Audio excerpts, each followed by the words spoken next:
When mounting the BFX77 or the BFX79 series noise filters, pay attention to the two contacts, which must be mated to those of the contactor.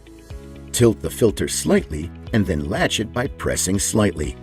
You can use a small flat blade screwdriver to remove it. Insert it into the upper slot and pry lightly. Then safely remove it.